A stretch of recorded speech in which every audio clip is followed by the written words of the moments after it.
अस्सलाम वालेकुम। मेरा नाम डॉक्टर शहबाज अहमद काजी है। हाई फ्लो एवीएम यानी कि high flow RTO Venus malformation या स्लो फ्लो वेनस मैलफॉर्मेशन या कंजेनिटल लिम्फेटिक मैलफॉर्मेशन, हाइग्रोमास, ये सारी जो हैं ये वैस्कुलर डिजीज़ हैं जिसको हम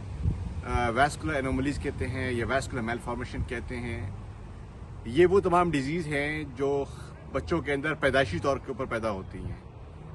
पैदाइशी तौर पे उनको ये खून की बीमारियां होती हैं जिस पे उनकी ओवर ग्रोथ होती है, यानी कि एक नॉर्मल बच्चे के अंदर एक ऐसे बच्चे जिसके अंदर ये डिजीज़ होती है वैस्कुलर मैलफॉर्मेशन, जिसके अंदर वक्त के साथ साथ जब एज बढ़ती है तो ये सारे वेसल्स होती हैं ये प्रोमिनेंट होते हैं, ये नमूदार होते हैं, और जिसके नतीजे में जिस हिस्से में ये चीज़ें होती हैं उस हिस्से के अंदर वो जो एरिया होता है, अगर टांग के अंदर है तो टांग बढ़ जाती है, शोल्डर होती है तो शोल्डर बढ़ती है, ज़ुबान पे होती है, मुंह पे होती है, फेस में होती है, ये बॉडी के किसी भी हिस्से होती है। अब क्योंकि हमारे पाकिस्तान के अंदर ऐसा कोई भी सेंटर, स्पेसिफिक डेडिकेटेड सेंटर नहीं है वैस्कुलर एनोमली का, वैस्कुलर मैलफॉर्मेशन का, जहाँ पे ये स्पेसिफिक डिजीज़ ट्रीट हो रही हो, जिसको ये मैनेज कर रहा हो, तो लोग जो होते हैं उनको अवेयरनेस नहीं होती। लेकिन हम कुछ सालों से इन चीज़ों को अवेयरनेस दे रहे हैं कि अगर किसी को बच्चे को ये डिज़ीज़ हो तो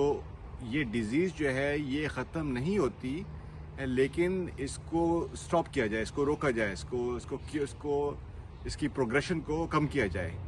और ये उसी वक्त होती है जब जैसे किसी को, माँ बाप को ये बात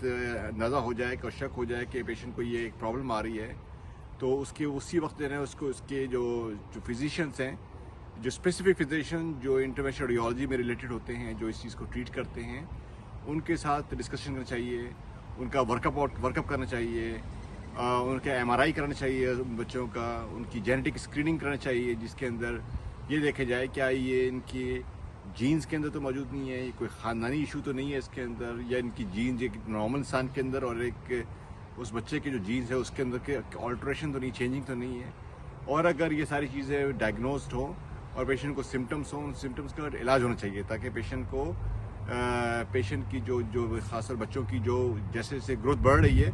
उसको रोका जाए। क्यों अब होता ही है हमारे मुल्क के अंदर कि बच्चा जब पैदा होता है उसको उस वक्त तो कुछ नहीं करते, और जब बच्चा जो होता है वो जब 18-17 साल का होता है, 20 साल का होता है, उस वक्त जनाब अली वो ऑलरेडी एडवांस स्टेज में पहुँच चुकी होती है चीज़ें, तो वो बियॉन्ड द क्योर चले जाता है इसके अंदर। इसीलिए अगर पहले पेशेंट को, बच्चे को अगर रोक लें इन सिम्टम्स को, अगर हम पहली स्टेज पे इसको रोक लें तो सिम्टम जो है उसकी जो शिद्दत है वो कम रहेगी और उसकी प्रोग्रेशन जो है वो नहीं हो सकती इसके अंदर। तो ये जो हाई फ्लो एवीएम है, स्लो फ्लो एवीएम है, जो IRCC पाकिस्तान के अंदर एक सर्विस डेवलप की हुई है, हमारे पास कुछ ना कुछ पेशेंट जो हैं वो आते रहते हैं, क्योंकि वो बेचारे जो हैं उनको कहीं ट्रीटमेंट नहीं मिलती, तो वो हमारे पास आते हैं, फिर हम उनका पूरा एक वर्कअप करते हैं और फिर उनको स्टेजिंग करते हैं, फिर डिजीज़ को ट्रीट करते हैं और सिम्टम्स को इम्प्रूव करने की कोशिश करते हैं। अगर आप हमसे रब्ता करना चाहते हैं तो हमारी सोशल वेबसाइट के ज़रिए, हमारे कोऑर्डिनेटर्स, हमारी वेबसाइट से हम आप अप्रोच कर सकते हैं। 3 शहरों में हमारी क्लिनिक होती है, हम आपको इंगेज कर सकते हैं और आपको इसमें हेल्प आउट कर सकते हैं। शुक्रिया।